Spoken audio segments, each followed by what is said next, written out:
열왕기하 9장 우리 30절에서 33절 우리 한 절씩 저하고 여러분들이 교독하여 읽습니다. 제가 먼저 읽습니다. 예후가 이스라엘에 오니 이세벨이 듣고 눈을 그리고 머리를 꾸미고 창에서 바라보다가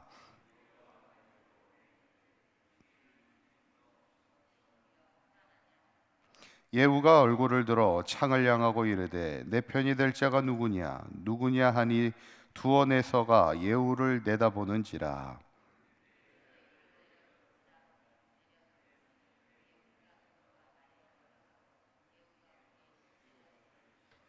아멘. 할렐루야. 지난 시간에 예후를 통해서 아합의 집을 이제 심판하게 됩니다. 아합의 아들이었던 요람왕을 이제 죽이게 되고, 또 아합의 딸이었던 아달랴의 아들 아하시아 왕도 무기토까지 이제 도망을 가지만 결국 하나님의 심판을 피할 수 없게 되죠.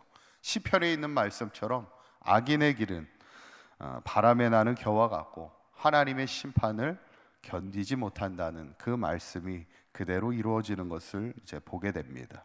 이제 오늘 본문은 이제 어떻게 보면 이스라엘의 또 유다의 하나님의 불신앙으로 악행을 저지르게 했던 가장 큰 원흉이었죠. 이세벨이 이제 심판을 받게 되는 이야기인데 30절에 있는 말씀 다시 한번 읽어볼까요? 시작. 예후가 이스라엘에 오니 이세벨이 듣고 눈을 그리고 머리를 꾸미고 창에서 바라보다가, 참 어떻게 보면 좀 섬뜩한 이야기입니다. 지금 이세벨은 이제 자기를 향하여 이제 심판의 칼날이 오는 것을 알고 있잖아요. 왜냐하면 이미 왕은 죽었고 이제 자신을 향한 반역이 시작돼서 죽임을 당하는 것을 이제 오게 되는 상황 속에서도 이세벨이 뭐 하고 있어요? 이게 눈을 그리고 머리를 꾸미고 있었다, 이런 이야기를 보면 참 보통은 아니었다는 것을 우리가 보게 됩니다. 그러면서 이제 자신을 심판하러 온 예후를 향해 뭐라고 얘기합니까? 31절 한번 읽어볼까요? 시작. 예후가 문에 들어오매 이르되 주인을 죽인 너 시므리여 평안하냐 하니.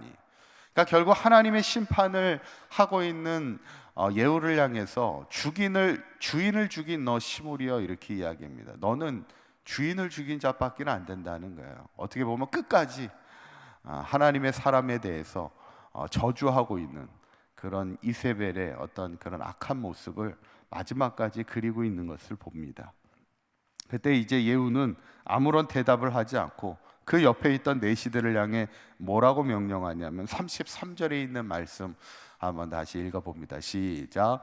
이르되 그를 내려 던지라 하니 내려 던짐에 그의 피가 담과 말에서 튀더라. 예후가 그의 시체를 밟으니라.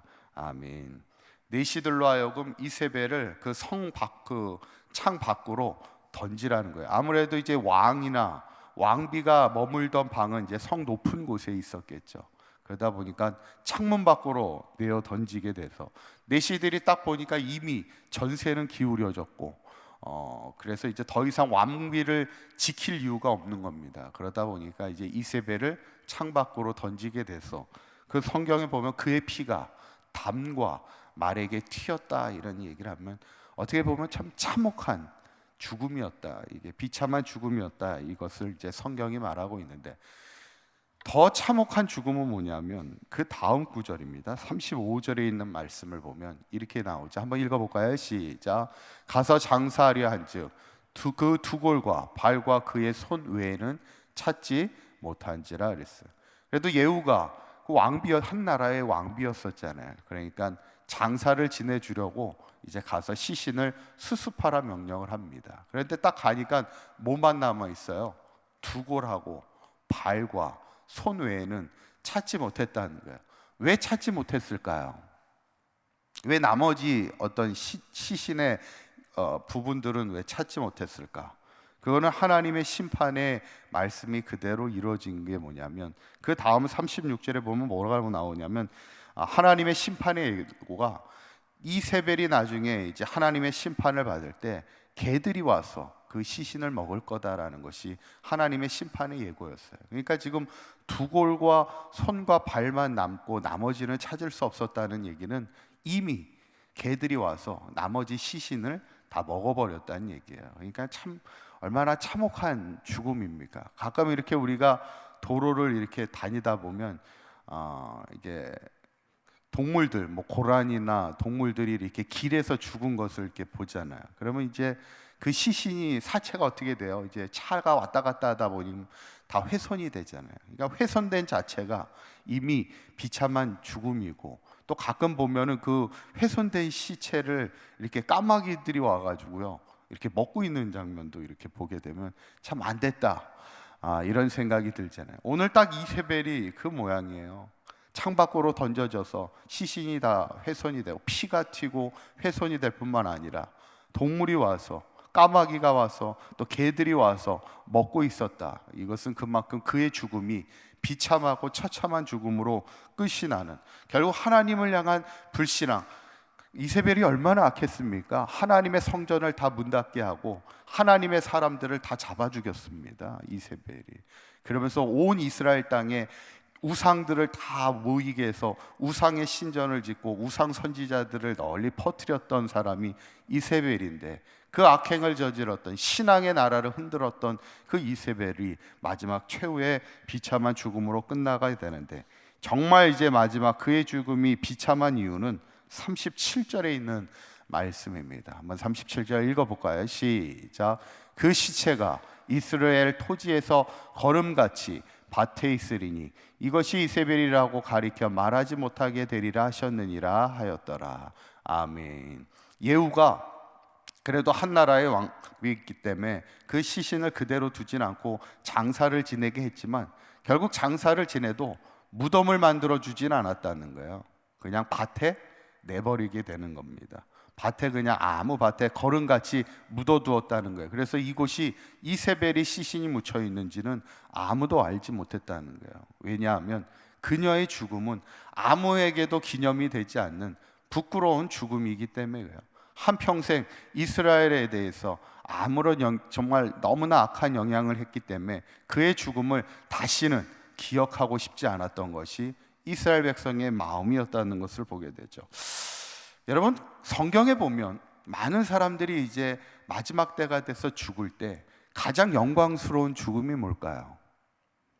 성경에 공통적으로 이렇게 쭉 읽다 보면 구약의 족장들이나 왕들이나 그 마지막 죽음의 때를 가장 영광스럽게 표현하는 말들이 있습니다. 그게 뭐냐면 열조에게로 돌아갔다, 이렇게 이야기합니다. 아브라함이 죽었을 때 그가 이제 죽어 120에 죽어 열조로 돌아갔다, 이렇게 얘기하고, 다윗이 죽어 조상과 함께 장사가 되었다, 이렇게 해서 꼭 조상의 얘기나 열조, 조상들에 대한 이야기가 나와요. 그 이유가 뭘까? 결국엔 그들의 조상들이 어디로 간다고 생각을 하는 거예요?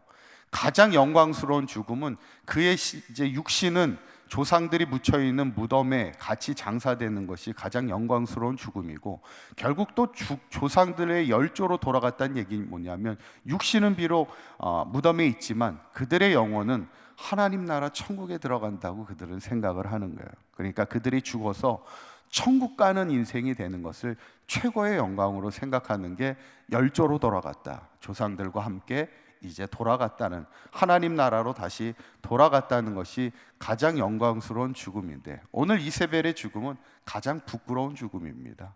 아무도 기억하고 싶지 않은, 그냥 밭에, 어느 이스라엘의 평지의 밭에 묻혀지며 그렇게 죽음으로 끝이 나는 것이 이세벨의 죽음인데, 저는 오늘 이세벨의 죽음을 보면서 우리의 삶이 결국에 마지막이 가장 중요하다는 거예요. 왜냐하면 그 마지막은 심판이라는 게 뭐예요?